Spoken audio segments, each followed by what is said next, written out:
How would you like a 15% discount to my daily email, the stack of stuff, the show notes, discounts to the conference, all of that? All you need to do is text the word show to 33777. You'll get the annual subscription with a 15% discount to my daily email. You'll get the stack of stuff, the links to the show notes, discounts to the conference, and so much more. All you have to do is text the word show, SHOW, to 33777. Text show to 33777.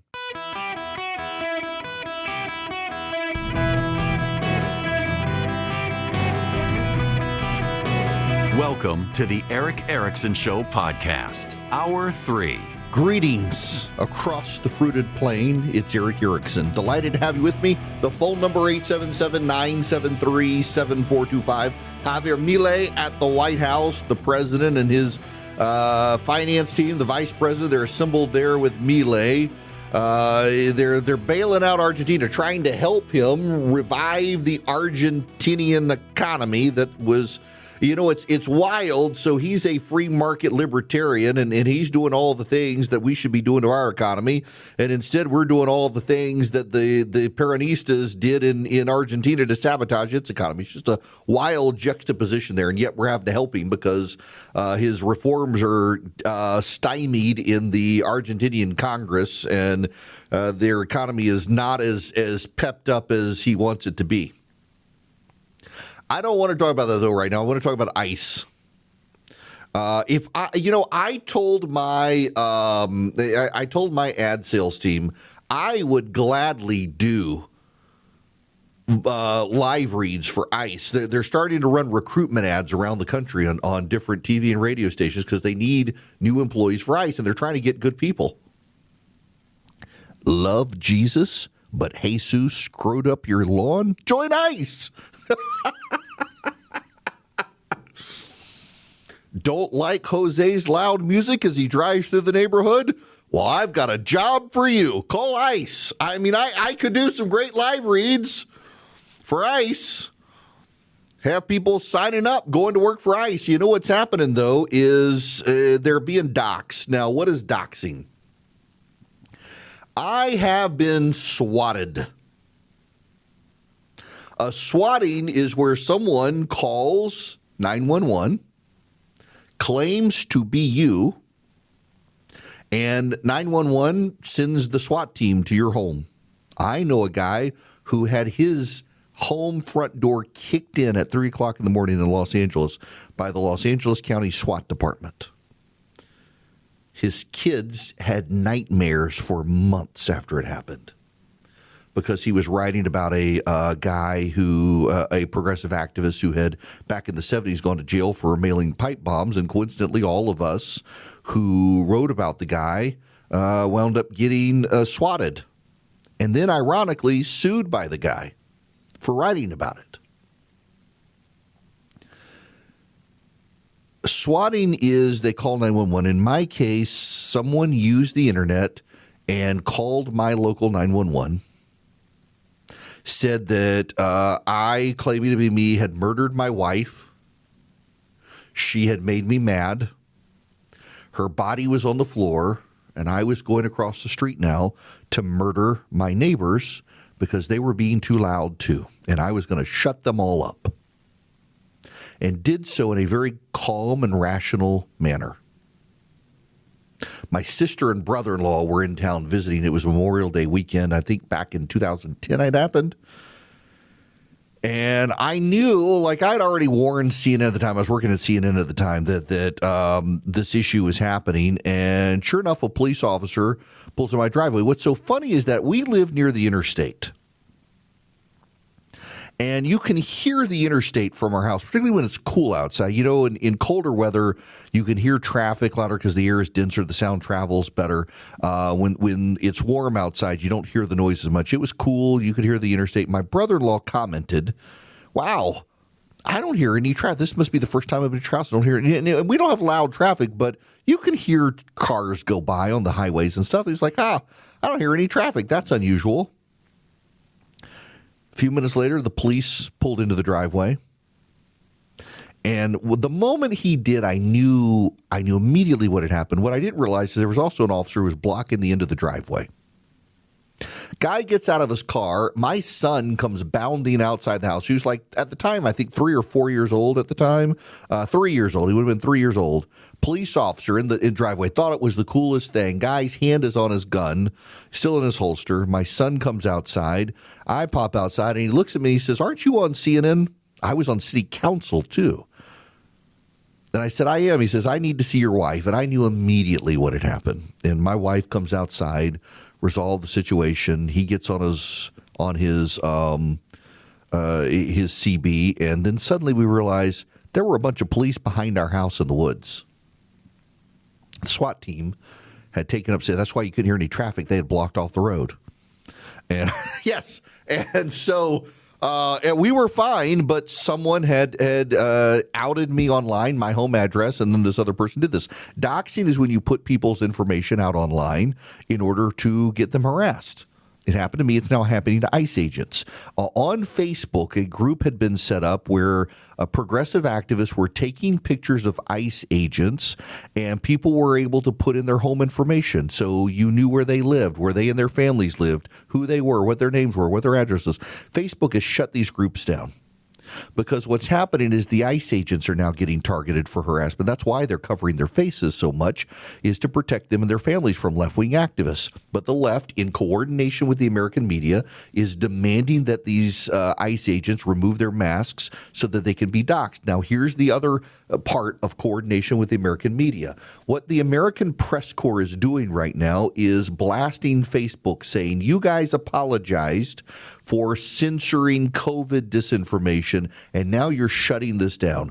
This is hypocritical on your part, and it's hypocritical on the part of conservatives who are upset that Facebook censored people during COVID disinformation." The level of intellectual dishonesty by the American media, they clearly have no willingness to understand why people hate them. Much of the COVID misinformation actually turned out to be right. A lot of it was still wrong, but some of it turned out to be right. Regardless, there's a big difference between spreading information about a vaccine or a virus and giving the home address of an ICE agent designing for that person to be harassed, if not killed. There's a growing violent movement on the left. 2 assassination attempts on Donald Trump, the assassination of Charlie Kirk, the attacks on ICE agents at detention facilities in Texas, firebombing of ICE facilities. They're getting violent. I have seen in Georgia, in Atlanta, Antifa activists targeting the wives and children of building contractors who were building a police training facility. The Antifa activists from around the country showed up to block it. They showed up in the churches of the workers who were building the building, not the police, not the firefighters, not the people who oversaw the project. The actual workers who were building the building were targeted by Antifa activists for harassment. They had pictures mailed to them of their wives out shopping, of their children at school. They had people show up in their churches to harass worship services on Sunday of the workers who were building the building. If Antifa activists are willing to do that to workers of a private company building a building, what do you think they'll do to the ICE agents? What do you think they'll do to the ICE agents' families? There have already been loud calls from progressive activists to kill the wives and children of ICE agents, to teach them a lesson, to deter them. And the media's like, yeah, Facebook, why would Facebook do this? They said they were sorry for doing it about COVID disinformation. Can you not distinguish between information, right or wrong, about a virus and the home address of a federal employee that the left wants to kill? Apparently, it's impossible for the media to distinguish between these two events. It's impossible for the left. They're attacking Mark Zuckerberg for protecting the lives of individual Americans from harassment and or harm because Mark Zuckerberg apologized for turning off accounts of people spreading COVID disinformation. Oh, you hypocrite. There's nothing hypocritical about it. One was information about a virus. One is information to harm an American citizen. There's a progressive out there right now saying their misinformation about COVID could harm people. Yeah, if you were stupid, yes. The whole reason for putting the COVID misinformation up was people thought that they were helping Americans, even though they were lying to them in many cases. Some of it turned out to be right, though. The whole point of putting the home address of an ICE agent up is so that they can be threatened, harassed, and harmed. It's not just the difference in information, it's also the intent of the information. But on the left, they're so broken now, they won't acknowledge that. They can't acknowledge that.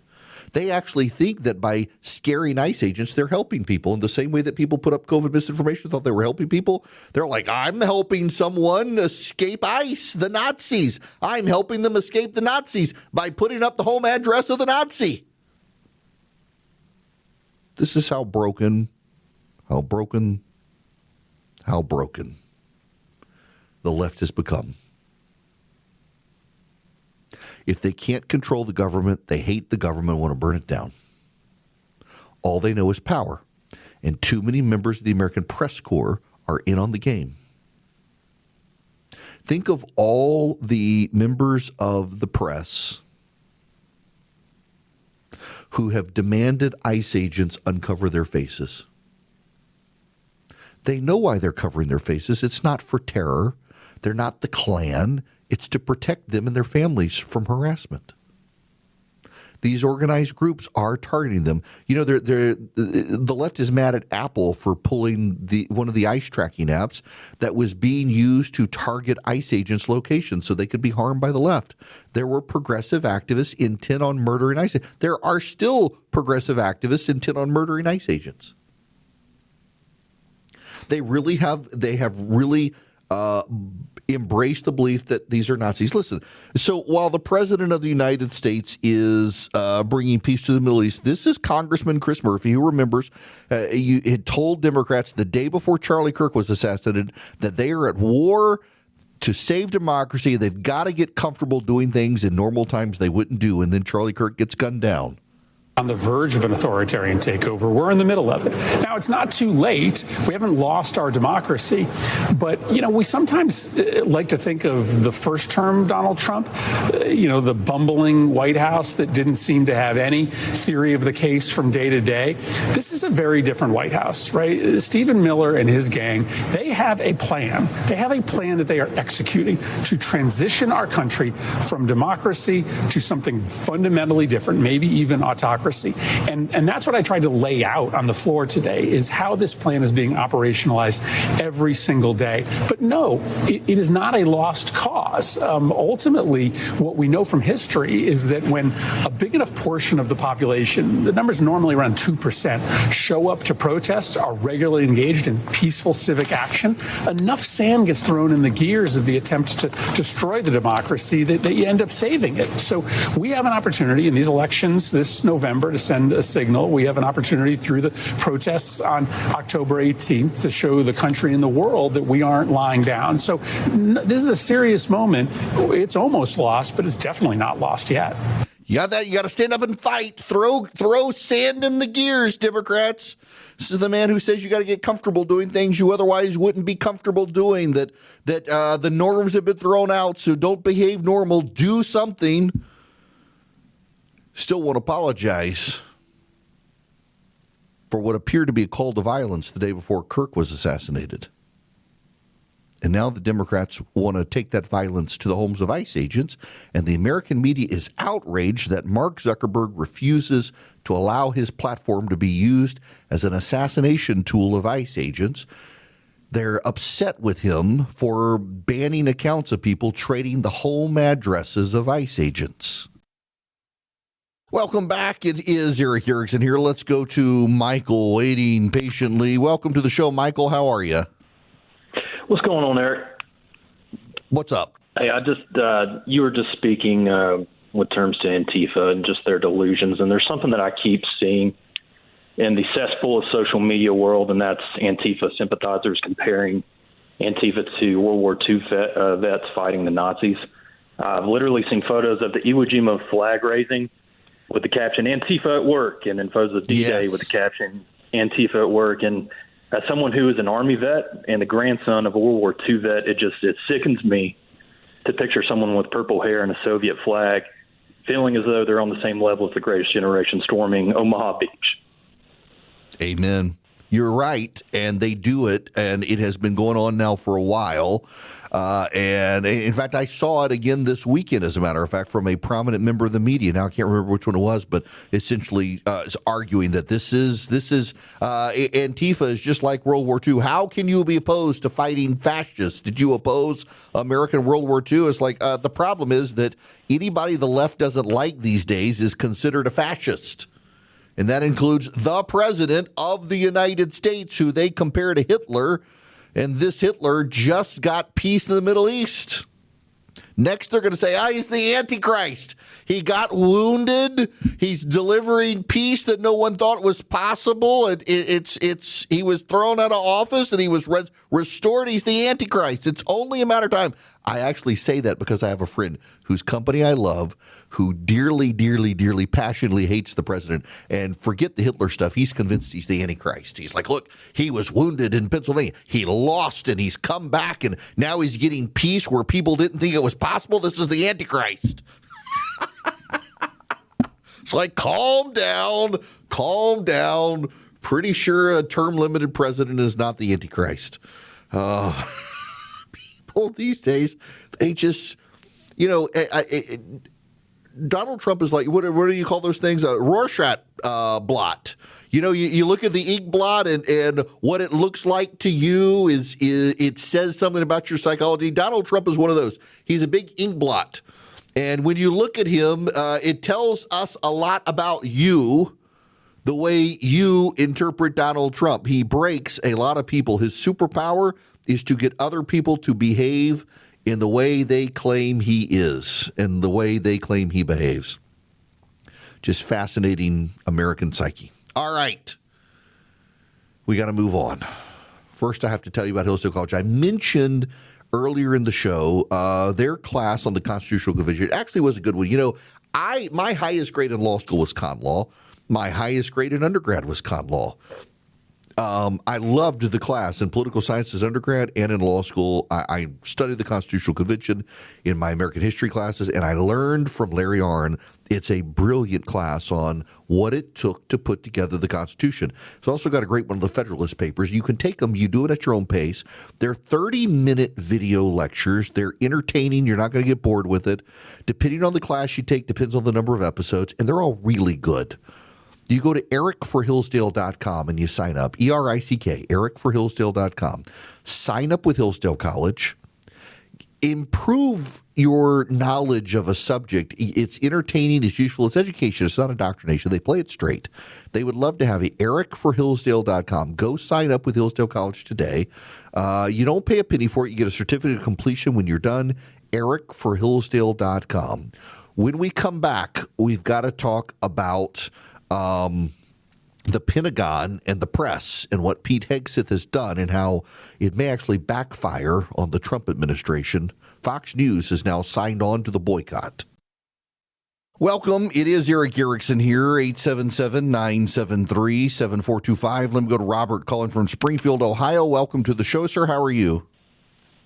I'm doing good. How are you? Great. What's going on? Well, I just had a comment about something you were talking about earlier in the last segment about the younger generation struggling right now to get jobs. Mm-hmm. And I think it's a more accurate statement to say is that they're not getting the jobs they want because there are a lot of jobs out there. I mean, I was just on the road a few minutes ago and I counted 13 help wanted signs from places. I'm here in Springfield, Ohio, and there's jobs everywhere. It's just they don't want to do those jobs. That's a very good way to look at it. You're absolutely right. Yeah. Beggars can't be choosers to a degree. There are lots of jobs out there. They just don't want the job that's available. And yeah, I mean, it definitely causes a problem when you got the jobs and they don't want the jobs. I got to tell you, so not to go too far off here from your point, though, Robert, but I think you're onto something. The conversations I have with young people who for example, want to be in my industry, which, I mean, given the headwinds in my industry sometimes, unless they're really got a passion for it, it's like, I don't know. But they, like the number of kids who they want a talk show. I hate giving people advice. In all honesty, I hate giving people advice on getting into radio, for example, or even TV, because I fell into it by accident. And I don't know that I'm the best person to talk to about it. But related to that, the number of people who just think they should be able to show up, get behind the microphone and talk, as opposed to like earning their keep. Like you go start and, I don't know, work in the newsroom, work traffic, do the stuff where you're working part-time, you're running the board, you're showing up, you're staying late. I actually have mentioned this before, Robert. I was talking to a buddy of mine who's a Chick-fil-A operator who said the number of kids who they never want to show up early or stay late. It is they're tied to the clock. They clock in, they clock out, they go home. They're not actually invested. And if you want to get ahead, you got to like put in the time. And he's not saying show up early and work for a little while and don't get paid. He just takes notice of the kids who are there. They show up a little bit early. They haven't clocked in yet. It's not their time, but they're still helping. And they've clocked out. They're ready to go home. Something happens. And they're like, let me finish this issue before I go home. They're showing investment in the company. He says it's harder and harder to find kids like that. And again, he's not asking a kid to work and not get paid. But he is recognizing the kids who do show up and do invest the time off the clock, and those are the ones they invest in, and that they get hired, they get promoted, they get paid, and the other kids are like, well, that's not fair. I'm not going to do X, Y, and Z because it's not my. It's one of the things that kills me, and I don't mean to pick on unions. I really don't. But the number of people who tell me these wild stories in unions of it's not in my contract, I'm a union guy, I'm not going to do it because it's not spelled out of the letter of the contract. I have never in my life operated that way, and I can't fathom operating that way. My general rule of thumb is if you see something that needs to be done, get it done. I tell the story all the time. Charlie has told the story. He stops because it says nice things about Philip, and we try not to do that too much. But when I hired Philip right out of college, now he's been with me, since 2015, 2016? Right out of college, and one of the things that sold Charlie and me on him being a good fit for us is that he was coming up with work to do beyond the stuff we needed him to do. And just if he didn't know how to do it, he would figure it out. And like sold us on his work ethic. Of course, he had worked at Chick-fil-A where he had a good work ethic, well-raised guy. And I just the number of people I encounter who vent to me about employees who they don't want to go out of their way to work. They don't have a work ethic. They resent showing up. They're getting paid. They resent it. There's a real disconnect there in how well raised people are. And then you hear these stories about parents going with kids to job interviews or it's just that one blows my mind. I would never go with my kid to a job interview. That is you in your work ethic. And I hope I raised you well enough to leave a good impression, but I'm not going to go to your job interview and hold your hand and negotiate with your boss for you. That is not on me. That is your life, not mine. I'm blown away by these stories about parents doing this with kids. It's baffling to me, to be quite honest with you. Now, I want to segue into something else here, transition here. If you're not aware, Pete Hegseth has put out a rule in the Pentagon, and I understand those of you in the tribe, you're going to defend it tooth and nail, but it's a terrible idea. Fox News has now decided that they're going to walk away from Pentagon press coverage as well. Why?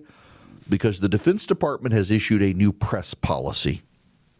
Fox News and Newsmax are joining ABC, CBS, NBC, CNN, the New York Times, the Washington Post, and others saying they will not participate Here's the statement from Fox News. Today, we join virtually every other news organization in declining to agree to the Pentagon's new requirements, which would restrict journalists' ability to keep the nation and world informed of important national security issues. The policy is without precedent and threatens core journalistic protection. We will continue to cover the U.S. military as each of our organizations has done for many decades, upholding the principles of a free and independent press. Now, the policy prohibits, this is a demand of Pete Hegseth. The policy prohibits journalists from accessing or soliciting information the Pentagon doesn't make available for them, and revokes Pentagon press credentials to anyone who will not sign on. Now, you're thinking, we shouldn't want them to do this. Here's the way this is implemented by the Pentagon. If you are tipped off to a story inside the Pentagon and you choose to write about the story, and the Pentagon tells you can't write about the story, even though you have good sources, you're going to get the boot. This is being cast by MAGA as you don't have the right to roam the building. I've heard that from so many Trump supporters that this policy, they're treating people just like contractors in the building. You're not allowed to roam the building without permission or an escort. That's not actually the policy. The policy is you have to get approval from the Pentagon for the stories you write about the Pentagon, and you can't use anonymous sources. You may say that's good, but here's what's going to happen. All of these news outlets are now going to rely on anonymous sources, and most of the anonymous sources are going to grind axes about Pete Hegseth and the rest.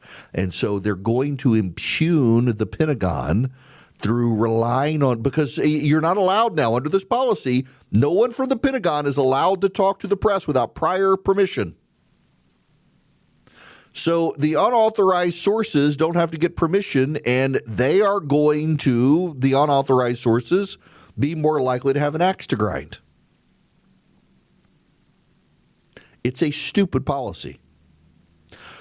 The Washington Post, the New York Times, the Wall Street Journal, the Associated Press, Reuters, The Atlantic, The Economist, MSNBC, NPR, Bloomberg News, The Guardian, The Financial Times, The Hill, Huffington Post, Politico, Axios, Real Clear Politics, Newsmax, The Washington Times, Washington Examiner, Fox News, they've all refused to sign the policy. The only outlet that has agreed to sign on to the policy is One America News. This will be the first time since 1943, when the Pentagon building opened, that no news outlets are accredited to cover the department. It's a stupid policy by Pete Hegseth, designed to control the news. He wants prior approval on the stories the press runs. He wants to know who all of their sources are, and he wants to be able to kill sources. It is very ironic and has gone noticed even inside the White House that Fox News, Pete Hegseth's former employer, is refusing to sign on to his policy. Only one outlet, the one that is most likely to hump Donald Trump's leg, has signed on to it, One America News. Many of you who are Trump supporters will think this is a grand and glorious thing, and you would be furious if Barack Obama or Joe Biden or Kamala Harris or Pete Buttigieg demanded this of your news outlets. You would be furious if the left did this, but because it's Pete Hegseth, you think there's nothing wrong with it. And that is where I part ways with my friends in the conservative movement who are so tribalist that they will allow their side to get away with things they would never allow the other side to get away with. You know, Kevin Stitt, the governor of Oklahoma, is making this case about the National Guard going where local governments don't want you to go. Barack Obama said the other day that think about if the reaction of Donald Trump supporters if he sent the National Guard to Texas. There is crime in Dallas. There is. And if Barack Obama sent the National Guard to Dallas, Texas, over the objections of the governor of that state, you would be furious. Kevin Stitt made the same point. He would not want Joe Biden or Barack Obama to send the National Guard to Oklahoma. You're setting precedents. And this one is a novel precedent. The Biden administration did not like the coverage Fox News gave them from the Pentagon, but they never booted Fox News out of the building. The Trump administration is going to boot Fox News out of the Pentagon because the Fox News is refusing to give the Pentagon prior approval on the stories being run and the revelation of all their sources. That's what Pete Hegseth wants. He's not going to get it from the press. And the result now is that the press is going to rely on anonymous sources to shape the news. And anonymous sources oftentimes will have access to grind. And all the news outlets on the left and all the news outlets on the right are now put in a position where they have to rely on the anonymous sources because the Pentagon is going to refuse to cooperate with them because they're not signing the deal. It's a stupid decision. The President of the United States is right now in the Oval Office, or I'm sorry, in the cabinet room, taking questions from the press. The President is taking questions from the press right now. Members of the press corps, who the White House press operation oversees, who have signed no statements on prior approval of their questions and prior approval of their stories. The president can do it, but Pete Hegseth apparently cannot. It's not a good look for the Secretary of Defense in the land of the free and the home of the brave to demand that the free press give up their freedom to cover the Pentagon. And they won't give up coverage of the Pentagon. And by the way, I would suspect that a judge in Washington, D.C. will throw out this policy simply because it's a violation of the First Amendment. It is a very well settled doctrine in the United States that the federal government is not allowed to control the content of the press. And that's what Hegseth is attempting to do here. He's tired of critical stories of him and his management style, and so he's done something that puts him in a position he can't win. He cannot win. When you have Fox News, Real Clear Politics, the Washington Examiner, the Washington Times, and Newsmax joining MSNBC, ABC, CBS, NBC, PBS, NPR, CNN, the New York Times, the Washington Post, USA Today, and the rest of them, he's in a no-win situation. He did this to himself. And he will get the black eye for it, and he deserves the black eye for it. It's a stupid policy by the Secretary of Defense. It's a really stupid policy, and I think they ought to reconsider it, and I think they ought to note that given even Fox News and Newsmax saying they're not going to comply with prior approval of stories and revelation of sources and all of that, that this is a bad idea. They have tried to cast this in innocuous terms as we don't want reporters roaming the building without permission. That's what they're saying. And the fact that they have to lie to get Trump supporters to buy into it also tells you it's a stupid idea. They're not even telling the truth to the president's supporters about what the policy is. The news media is, and the Trump supporters are like, we're not going to believe the press. You're not going to believe Newsmax. You're not going to believe Fox News. You're not going to believe the Washington Examiner, the Washington Times. You're not going to believe Real Clear Politics. At that point, you're sheep being led by a shepherd who's abusing you. If you're not willing to believe in the conservative media outlets, you're only going to take Pete Hegseth's word for it. I got nothing for you. You're a dumb person. Honestly, if you won't believe any of the right-wing press that's objecting, including Newsmax and Fox, you only believe Hegseth, that's not on me. That's on you, and you're a fool. This is a bad policy, and he needs to walk it back. Hello there. Welcome. It is Eric Erickson here, and I am delighted to have you. The president has been talking over at the White House to reporters here. Let's see if we can jump into some of the president's conversation here. Pull up my handy little application that I have. He's been, he just jumped out of questions. Right as I'm going to him, the president's jumped out of questions. However, I do have to say that he said this, which is getting some international play. On Gaza, how long will it take Hamas to disarm, and can you guarantee that is going to happen? Well, they're going to disarm, and because they said they were going to disarm. And if they don't disarm, we will disarm them. How will you do that? I don't have to explain that to you. But if they don't disarm, we will disarm them. They know I'm not playing games. Okay? Now, I don't have to explain it to you. If they don't disarm, we will disarm them. And yeah, that kind of speaks for itself. Now, Phil Wegman from Real Clear Politics asks a question that I see some of the president's supporters are asking about this Argentine bailout. how how is this Argentina rescue package America first? And is this rescue package meant to help President Milei's party in the coming election? No, it's really meant to help a good financial philosophy where Argentina can, after 20 years of disaster, because it was very successful at one point, and it can be again, like Venezuela. Venezuela was very, very successful, and now it's a dictatorship. When we can help our neighbors, we're making tremendous progress in South America. South America, Marco was telling me, he's like our great expert here. He really knows it. And, you were telling me that so many of the countries are coming our way. And we had a few years ago, when I just came back, so I've been here now almost 9 months, but when I just came in, I was amazed to see how poorly we've done. We lost so many, and one of them was Argentina, would be lost if he wasn't there. And I think he will be there because the people recognize he's done an amazing job. He took over a real mess. So did I take over a mess. I took over a mess by, the Biden group. And Obama he started it. I'll tell you, Barack Hussein Obama started it. Barack Hussein Obama started it. Listen, it's a great question from Phil, who's a friend, and I think the president understands we've got to build a stronghold in the Western Hemisphere. The Monroe Doctrine is being revitalized by President Trump. It's becoming the Monroe-Trump Doctrine of trying to get China, which is trying to get strongholds in the United States out, or trying to get strongholds in the Western Hemisphere out of the Western Hemisphere. It's a good play. Now, look, Jerome Powell has said he thinks the economy may be on firmer footing. Gold is skyrocketing still, which suggests there's still concerns. That's why Swiss America has been sounding the alarm about a secret war on cash. It is an assault on our freedom with soaring interest rates squeezing the economy, with banks teetering on collapse. Swiss America can educate you on helping you protect your hard-earned assets right now.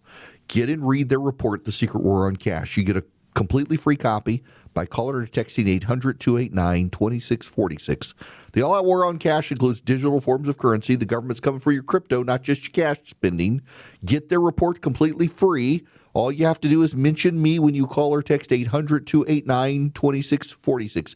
Just mention Eric, E-R-I-C-K, when you call or text 800-289-2646. You can also go to SwissAmerica.com/Eric. That's SwissAmerica.com/ERICK, or call or text my name, Eric, to 800-289-2646. Get the report completely for free from Swiss America. Message and data rates may apply. You guys have a great rest of the day.